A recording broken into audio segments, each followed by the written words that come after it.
So, are you surprised to hear this from Kelce in December? Because we've been talking a lot about them struggling all season long. Their numbers are down year to year to year between Travis Kelce and Patrick Mahomes. But are you surprised, Keith, that he's talking about this? Yeah, I am, because it's a little surprising because it's usually worked out for them right around this time, right? They start to kind of change a little bit and get into their stride. But so far, no good. And so you clearly can see the frustration with him, because every year we're saying they'll be fine. Oh, they'll be fine. We ain't worried about them. They'll be fine. They'll be fine. Now we hear in the month of December, heading to the back end stretch of the regular season and into the postseason, and they still haven't been able to connect offensively the way that we've seen them in the past when they had early season struggles. So it sounds like a little bit of a panic to me. Sounds like he's starting to, because when you get frustrated, you start saying certain things because you start to panic. Right. And you're starting to look at it. Now, he'll never admit that there's a panic in this situation. And because there's a panic, I would recommend to the great coach Andy Reid, there is a young man that has just become available as of today. Thank you. That you may want to see if he, hey, Eric Bieniemy, come on back over here. Just come hang out with us a little bit and see how, things can go. Much like he did last year with them for the Super Bowl. He was hanging around. Oh, you were talking about Eric Bieniemy. Yeah, I'm talking about Eric Bieniemy. I thought you were talking about my nephew. My nephew, Mason Taylor, declared for the draft today. He's a tight end. Shout out, Mason.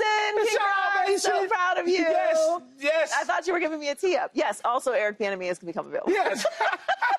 I'm talking about EB. Seriously, I'm talking about EB. No, I'm serious, because Eric Bieniemy was there when they was hitting their stride on the offensive side. You did say young man. Well, yeah. But, so it's like, I was like, yes, I can tee up Mason.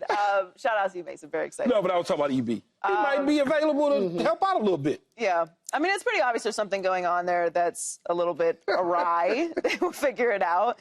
I mean, I actually think it's encouraging that they're acknowledging it.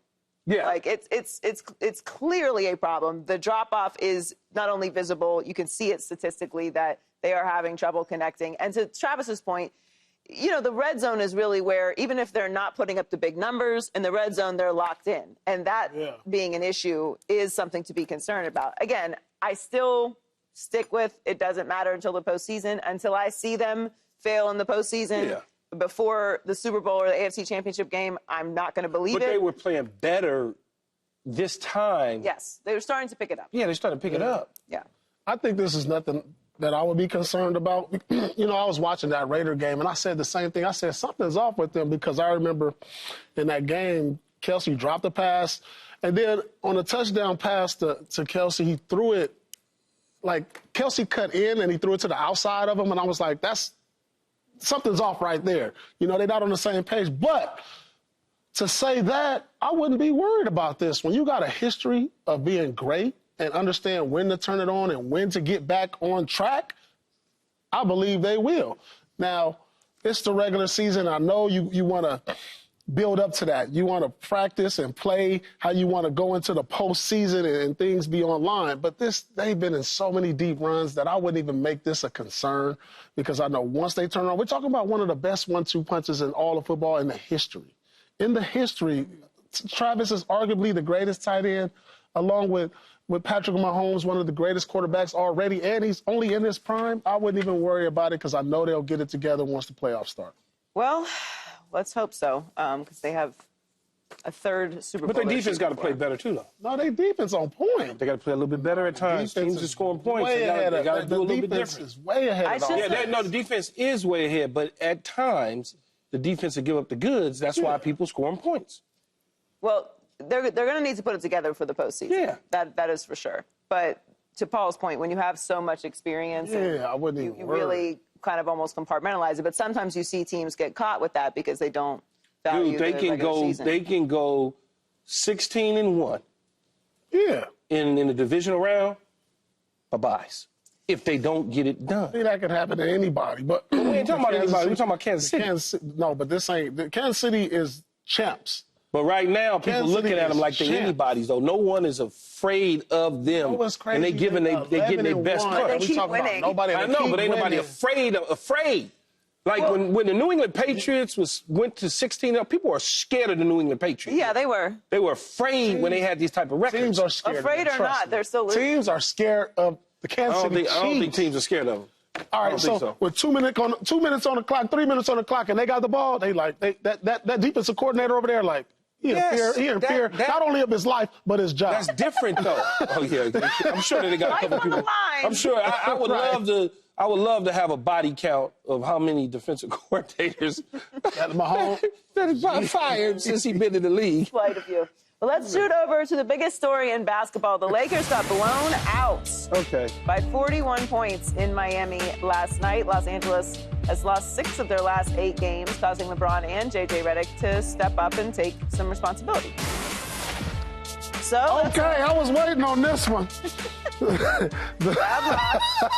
Who's responsible, Paul, for the Lakers' Rob blowout Pelinka, J.J. Redick, Anthony Davis, LeBron James. Because, look, now, I knew that the Lakers, like, listen, let's just keep it 100. The Lakers, coming into the season, I said, okay, they're a play-in team.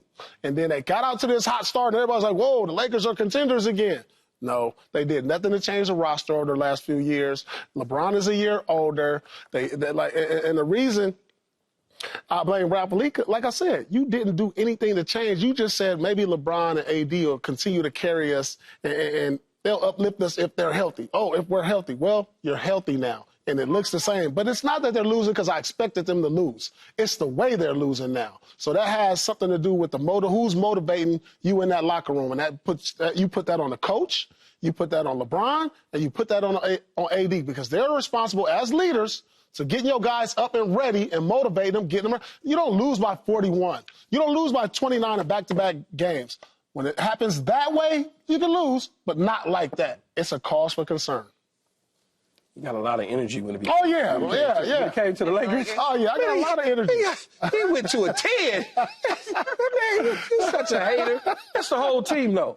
It's the whole team. And it quite frankly, is a little bit of embarrassment. You said 41, right? A little bit? 41. Last year, they lost by 44. Yes. So I think Philly. So, you know, they got a couple of them in them, obviously. Now, there's a lot of blame that could go around. You can point fingers at a lot of guys. And you know, do I think that this is the end of the road for the Lakers and it's gloom and doom and all that sort of stuff? No, I don't think it's at that point. I never thought that they was going to go to the NBA Finals based on 6 games of basketball in the beginning of the season any damn way. You did try to calm us down. Yeah, so you got to just let it play itself out. We seen this jam before 2 years ago where the Lakers started off a certain way, then Rob Pelinka all of a sudden magically pulled, you know, some tricks. Trade came, he moved some pieces around, we wind up in the Western Conference Final. Yeah. Now, Paul would tell me as an NBA 75th anniversary Hall of Fame player that I don't know what the hell I'm talking about. There's nothing out there that can help us that we can get. I would say we don't know that yet. Let's wait and see. Well, they should have addressed these issues in the summer if they could. Everybody was like, I proposed, hey, they got a good draft pick. This guy connects good. Use him as a piece. If you think the window is still open for the Lakers for LeBron and AD, now you have to use some of these pieces. If not, the Lakers need to rebuild. Well, they're in this interesting spot, right? Yeah. Like it's a combination of things. It's kind of scary what's happening because of the streak that they're on right now. And then obviously LeBron had the shooting streak. They're not shooting well from 3. They're not defending well. And AD is not contributing. We know what happens when that doesn't happen. So it's like compounding all of these things together. It's not like they're out of it yet. They are still 12-10. If they can stop the bleeding and get back on track, then maybe this won't be such a big deal. But it's kind of like you said the other day where you feel like it's starting to slip. And then this happens. It's like it's a cause to start being really concerned and start panicking. Everyone's going to have to play at a high level because of their roster, because they didn't make any of those moves. Then everybody has to be on their best every night, particularly guys who are not named LeBron James. Like, it can't be on LeBron to carry them night in and night out. It can, like LeBron, he's pushing 40 in another less than 30 days. He can't be your best player on a contender right now. He has to be like maybe like if you look at this Laker roster, let's say, for instance, they got Donovan Mitchell. He would be Him and AD, then LeBron. LeBron has to be your third best player now on the championship roster. That's just what it is. You can't depend on him every night to go out there and say, LeBron played 35, 36 minutes. Do what you've been doing for the last 25 years. That's not it. He no longer has the ability to uplift his team and disguise their deficiencies like he's done for 20 years. For 20 years, he's disguised a lot of his team's deficiencies. He's brought rosters that had no business being in the NBA Finals. Mm-hmm. And now it's at the point where he can't no longer do that. So you have to bring either more help or look to start over and start from the ground up. Well, do you think it's time for them to think about their future, Keyshawn? Yeah, I mean, okay, you say think about the future. Does that mean forget about this year? Because I don't think they need to forget about this year. I think at the same time, Anthony Davis is still young enough. Mm-hmm. When we talk about future, I'm projecting out 3-4 years. Right. That's what I'm looking at. Yeah. They should start thinking about that with this year still in mind. So when you start thinking about trade possibilities that could come up before the trade deadline, you want a veteran, at least I would want a veteran player that's going to give me, 20-plus points on a consistent night for the most part, that has the ability to play with Anthony Davis when LeBron James has to go sit down for a minute and drink some coffee. Mm-hmm. Now, what does that look like? A lot of people ain't willing to give up certain pieces, but you go find a veteran player that has value, that's on like an expiring contract, that's looking for a big payday that can still go. Zach LaVine, maybe. Chicago. Maybe a Zach LaVine. I'm thinking of a Brandon Ingram type that the Lakers have some familiarity in terms of the front office, although we moved him to get Anthony Davis. So what? Players come and go. We moved D'Angelo Russell, and he's back. Think about that. And so now you say, okay, well, how do you do that? Well, Rui, we liked you. You were cool. You know what I'm saying? D-Lo, we going to get rid of you because we've been trying to get rid of you for the last 8 years. You got an expiring contract. We need the Pelicans to take that, and I'm going to give y'all some other stuff to bring that back with us. And now think about this. If you got Austin Reeves and Connect, you got AD, LeBron, and Ingram, that's a better 5 than the 5 you got right now. If you're serious about rebuilding, you have to explore trading AD. He's the only one with value. You don't trade LeBron. But I'm trying to win at the same time. No, rebuild is not trying to win. You're trying to prepare for the future, saying that if LeBron is done this year or possibly next year, which is a possibility, if you can get some first-round picks and possibly a young player, let's say trade AD to OKC, who has a ton of picks for Chet Holmgren, and you get a couple first-round picks and get Chet Holmgren over to the Lakers. Okay, they got a promising future, a young guy who could probably be an all-star, a couple first-round picks, maybe 2 or 3 for AD, and it helps both teams. So But the Lakers ain't. You've been in the league for 35 years. The Lakers aren't looking to the future like that. They never will, ever. Yes, you just know the organization is never going to do that. I saw them do it with Kobe. They didn't put necessary pieces after they won their 5th championship. They started to look at young pieces after that, and it was fine. It was fine. No, was it?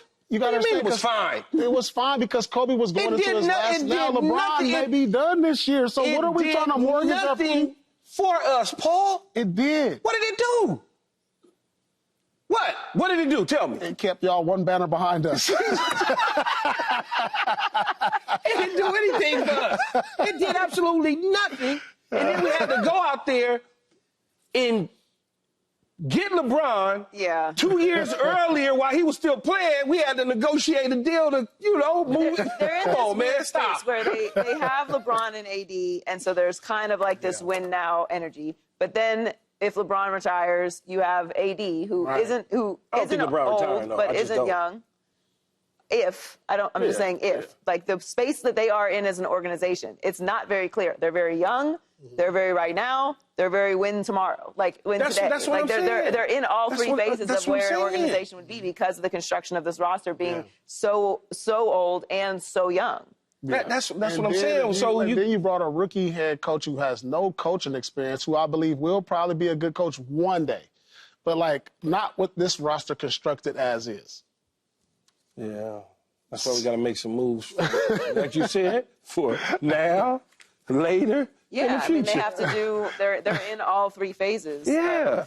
Of where you. Paul telling us that we should just Yeah, it's time to We should trust the process, huh, Paul? trying to break it down and get a new foundation. You got to put the concrete on and then build it up. It's time to lay that concrete down. A lot of Clipper hate. For self-dictate. Subscribe here to get the latest from Speak, and go watch a few segments from our other shows on FS1.